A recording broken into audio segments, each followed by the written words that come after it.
Good afternoon and welcome to another ironic introduction to another video. Today I am excited to finally be doing an ability rundown for Captain Marvel. I've played this champion so much, I just haven't had the time to get around to this, and there's some fun tips I have.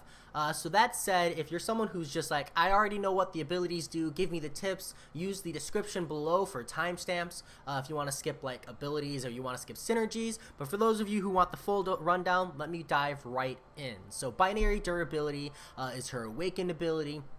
And when you are above 20 energy charges, when binary ignition is activated, she gains an indestructibility buff for X seconds. The ability can be activated again after X seconds. Both of those are X seconds because it's dependent on your signature level. The indestructibility buff and half of her energy charges are removed if you are struck by a special attack. I do want to say that it's important to note that you don't have to dodge all the special attacks. Blocking them does not count as being struck in this regard. Next up, she is poison immune as part of her Kree physiology, which technically isn't right, but we'll just move on from there.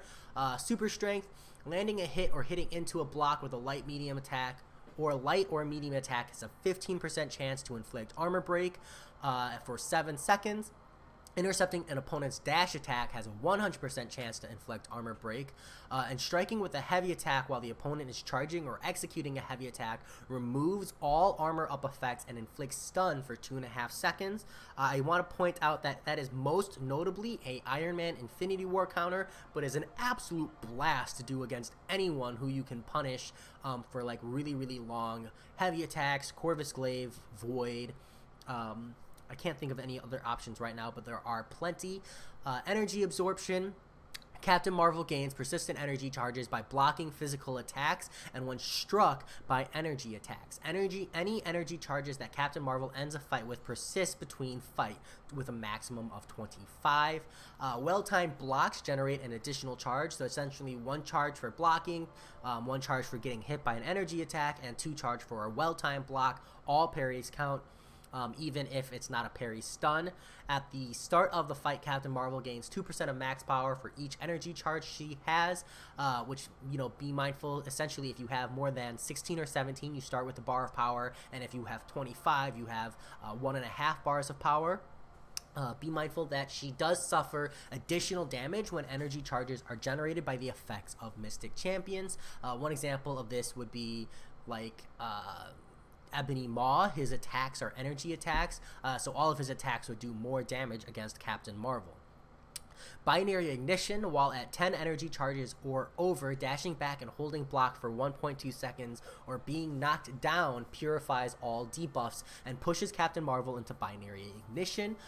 This can save you from like anything that might stun you when they knock you down. Other examples are if you have a lot of debuffs on you, you could always activate binary ignition early to purify those debuffs.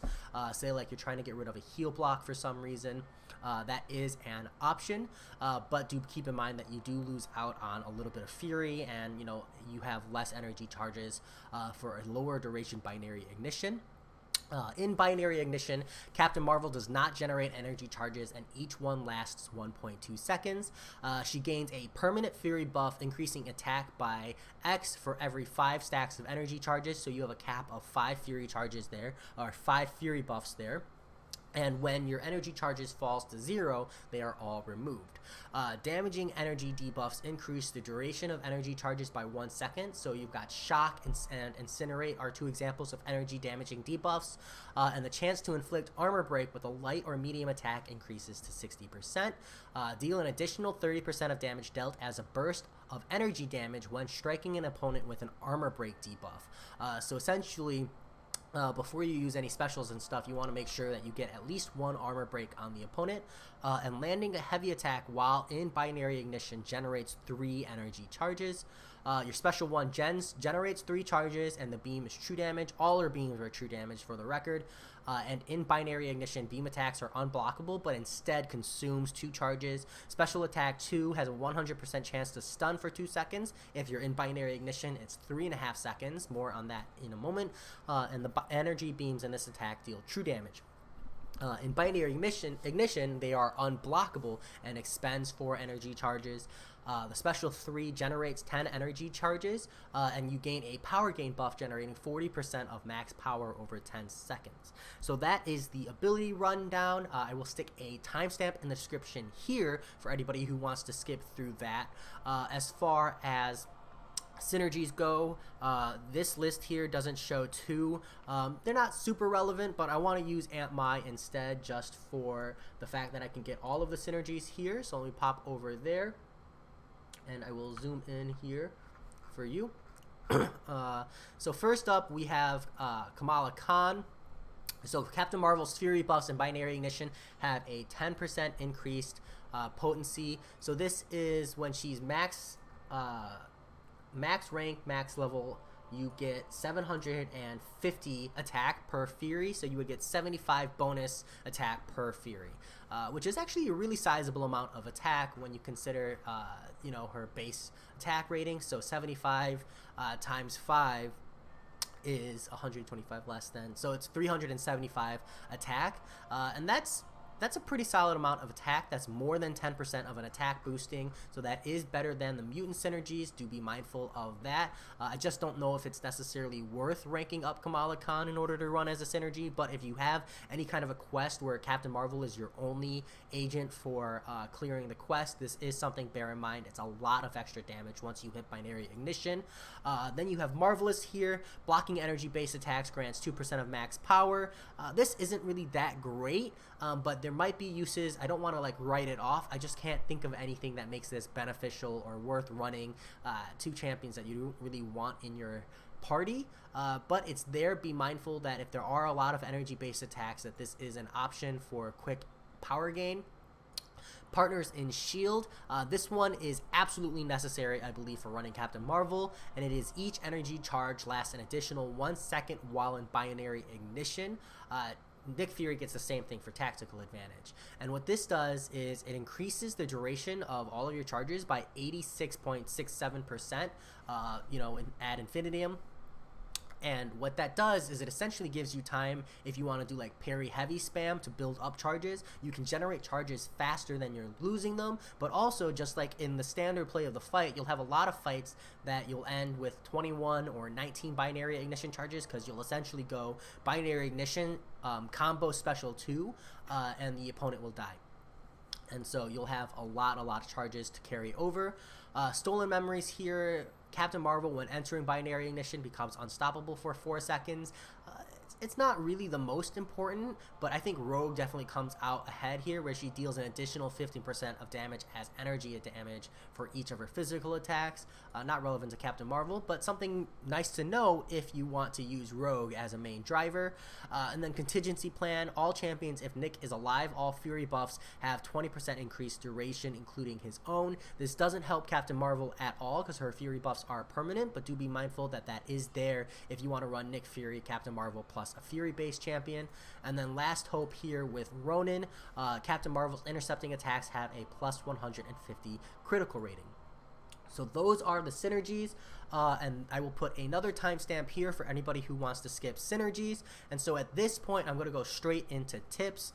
So tips, I think that as far as synergies go, I would highly recommend running the Nick Fury synergy if you have him. I think it's almost necessary to make her good. In a lot of instances, she's still incredibly powerful even without it, just mostly in the shorter fights. In any kind of long fight scenario, you really want Nick Fury, or if you're going to be using her for, I'd say maybe like 3+ fights, you're really going to feel that sap in the duration of binary ignition. Additionally, you're going to want to run suicides. At the very least, run Liquid Courage, because you're not getting penalized for that at all. But there's actually a really good benefit here if you run Liquid Courage and Double Edge, if you run the Nick Fury Deadpool synergy, where that Double Edge bleed will always be the one that gets shrugged, and you will regenerate 10% of your health at the start of every fight. Incredibly good for questing. Especially if you want to run like Nick Fury, Captain Marvel, Deadpool, The Thing, and like insert any other half immune Suicide Mastery friendly champions. Feel free to check my tier list out for that, because you'll always get that technically 11.5% regeneration if you're running suicides and you're running max recovery like you should be. And that makes questing with them very, very good because it will mitigate all of the block damage for the most part, and the fights will end super quickly. But it also allows you essentially to negate 2 recoils at the start of every fight. So I think those synergies are super useful. Next up, as far as tips go, Captain Marvel's signature ability. So this is where I talked about it's related based on the amount of Sig Stones you have in. So my Captain Marvel is Sig 40. I can show you that for evidence here real quick. And I have more Sig Stones to dump into her. So my Captain Marvel is Sig 40 here, and that's because that is what I consider the sweet spot as far as awakened abilities go. So here at Sig 40, you have 9.62 seconds of invulnerability, and the duration for reactivating the ability is about 45 seconds, but you can see here that it goes from 60 all the way down to 40. So, excuse me. Over the course of 160 more Sig Stones, you can reproc the invulnerability 5 seconds faster. Definitely not worth 160 Sig Stones. And additionally, you can go from 9.62 seconds all the way up to 12. Now here's where it gets a little bit interesting. So for 40 Sig Stones, you get 3.6 additional seconds, right? Base 6, you go all the way up to 9.6. And for 160, you can get an additional 2.4 seconds. It's not really worth when you consider direct trade-off, but if you're ranking up Captain Marvel for Prestige, as she does have one of the higher prestiges, I'll get into that later, you may want to raise it up just a little bit to maybe boost the amount of points you're getting on Alliance Quest.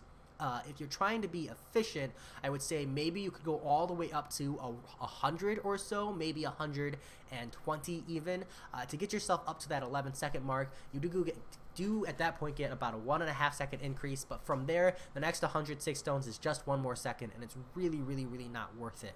So as far as Sig level goes, I think 40 is the sweet spot, up to 100 if you're really pushing for esports, and then after that, you got to be like hardcore esports to push higher than that.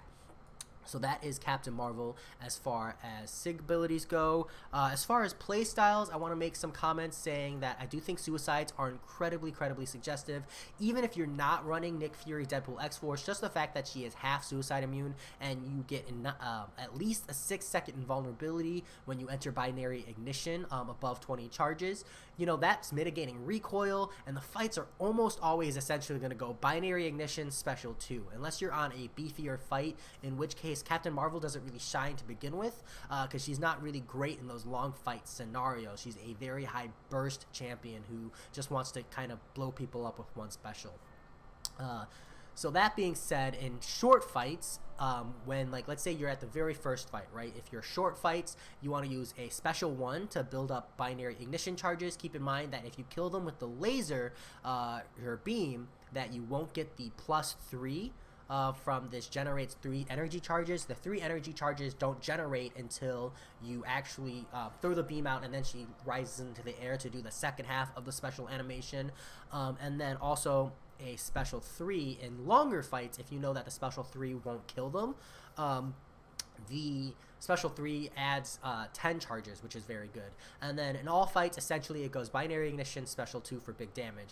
And in long fights, like maybe you're doing Realm of Legends, I've even been playing around with using special 3 on cooldown, essentially only using special 3 in order to just stay in binary ignition as long as possible. Essentially I do special 3, parry heavy, combo into another special 3, kind of a play style. That said, another thing to be mindful of is after you use your special 2, if you have the mastery for Stupefy, the stun is about 5 seconds or so, as I believe the Stupefy increases the stun. If it doesn't, either way, regardless of the duration of the stun, you essentially have time to go special 2, medium dash in, heavy attack, and if you're greedy, a third heavy attack. But I would highly advise doing dash in, heavy attack, back off, and maybe try to bait a special at that point if they're even alive to begin with. And again with the heavy attack, same thing as the special 1, the initial burst of damage, if that kills them, then it doesn't count as generate charges. It has to be the aftershock that would kill them if you want to get charges, or they have to be alive after the heavy attack damage applies. All of the additional aftershock damage that you get from being in binary ignition will show up in red. So if you're looking for those big numbers on your screen, you have to do that addition in your head, or at least like subconsciously, when you're playing. So that said, I have just a couple more things here. I have a couple videos here for my favorite kind of like Captain Marvel moments slash proof of why I think she's like the best counters or really good batteries for her. So first up, I want to touch on Electro here. So Electro deals Thorns damage as a shock damage technically, which applies charges of binary ignition every time you attack into him. So you see here that every time I punch into him, his special, my binary ignition, goes up. And so in that way, you can use Electro at the start of fights to really just use him as a battery. I mean, in this month's quest, I want to say the third chapter, second quest has an Electro. No, I want to say the second chapter, first quest has an Electro on one of the paths, and I've used him as a battery for ramping up my Captain Marvel. Yes, you do take Thorns damage, but if you have her ranked up, she's tanky enough to handle it. You have Nick Fury, Deadpool, X-Force for that solid heal, and plus, you know, you really don't need to have a lot of health with her, because once you hit binary ignition, you're invulnerable anyways for a very, very long time. Next up, I want to show Korg here, because in Korg's case, the Thorns damage is physical. So I just want to show you that every time I attack into him here, I'm not generating charges, but I am taking that Thorn damage.